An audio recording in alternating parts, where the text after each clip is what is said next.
Hello and welcome to Entirely English. In a previous video, I did promise that I would explain allotments.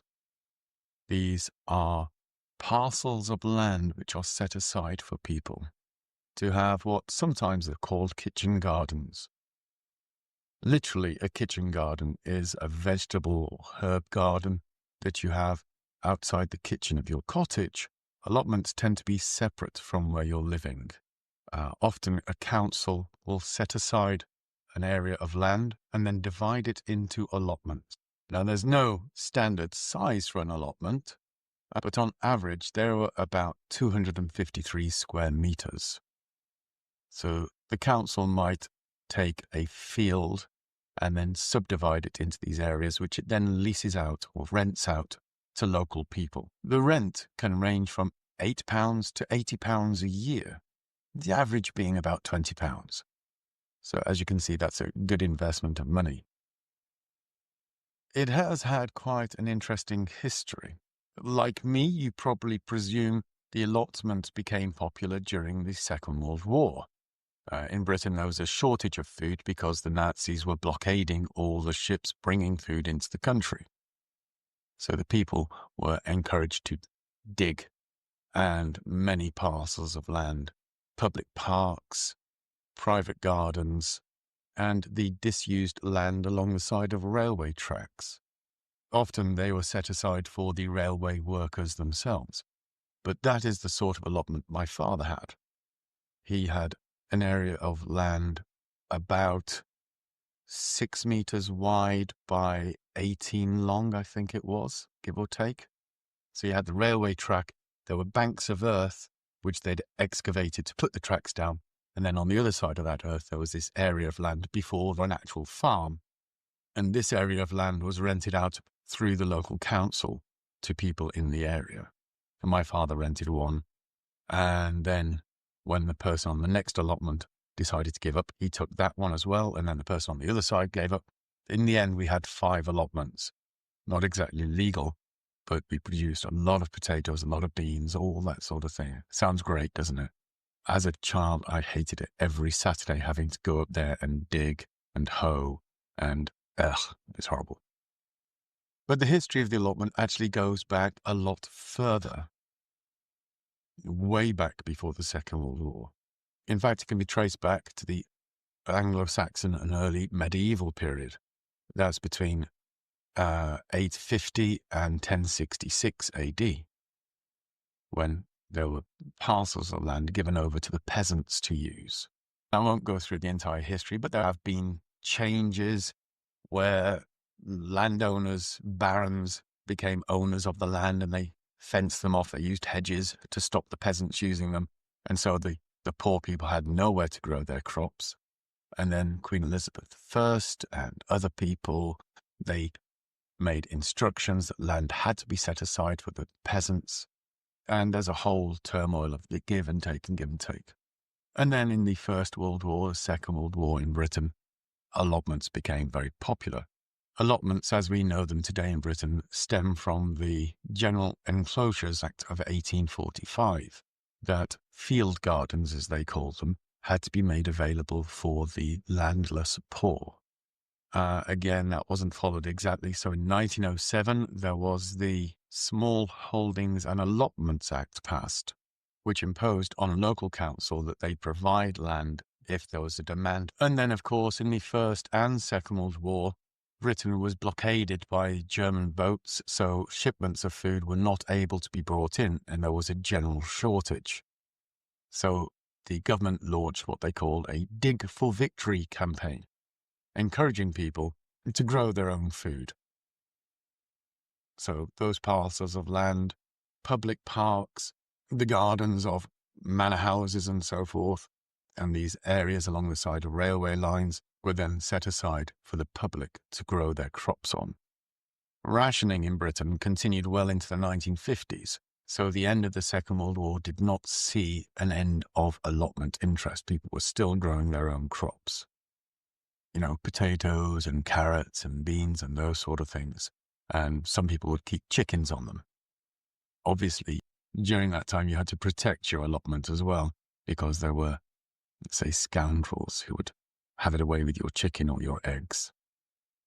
Around the 1960s, the demand for allotments tapered off. People weren't so interested in it. And with the 1980s, supermarkets, the demand for them dropped significantly.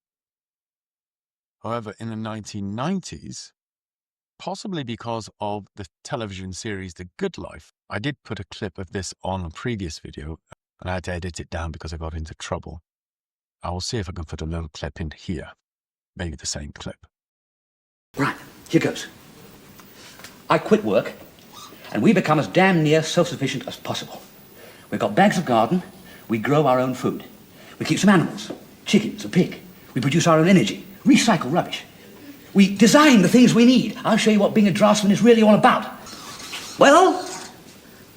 You're on. What? We'll do it. Say it worked. Just say it worked. Well, we'll try and make it work.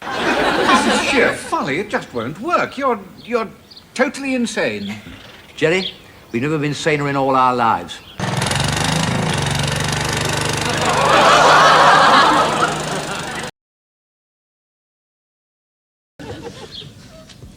Hello, Margot.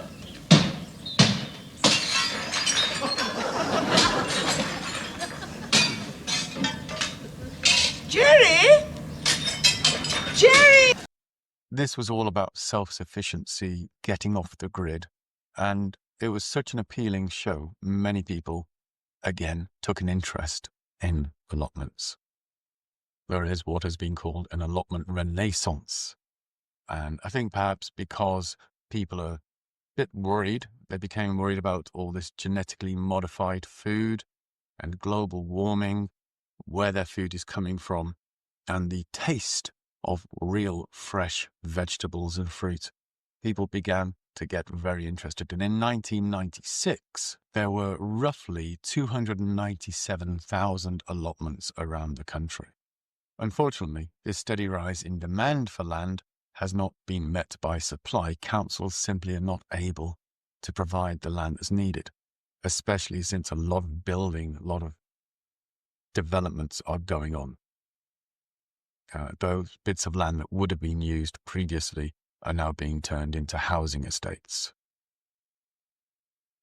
It's funny as well that around the turn of the century, people looking at people with allotments were like, you're living in the Middle Ages, and I go to the supermarket. And then we had the coronavirus, and it was difficult to get food. Shelves were empty in the supermarkets if you could get into them. And I'm sure those people with allotments were there going, I've had my potatoes, what do you have? Allotments, there's been a lot of changes over the last millennia as to how they're governed, but they're still there, and they're still an important part of our society.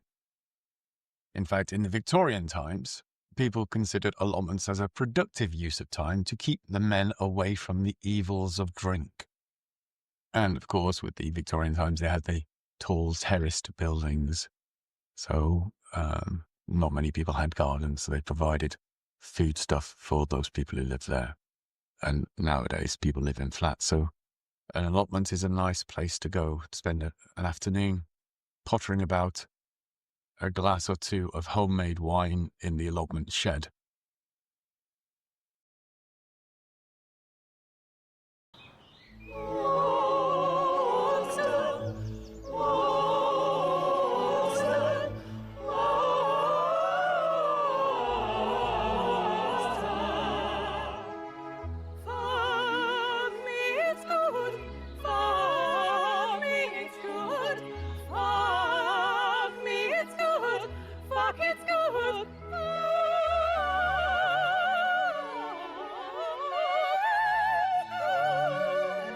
So anyway, that was allotments. I promised I'd explain it. If you have something similar in your country, I'm sure you do. I think I saw something on Wikipedia. Many countries have some similar things. Do pop it in the comments. Let us know. Do you have an allotment? Did your parents, were you forced to go down there on the weekends when you should be watching cartoons and dig and hoe and prune and harvest? Next video should be up. If not before, then next weekend. Have a good week. Stay well. Stay healthy. Bye-bye for now.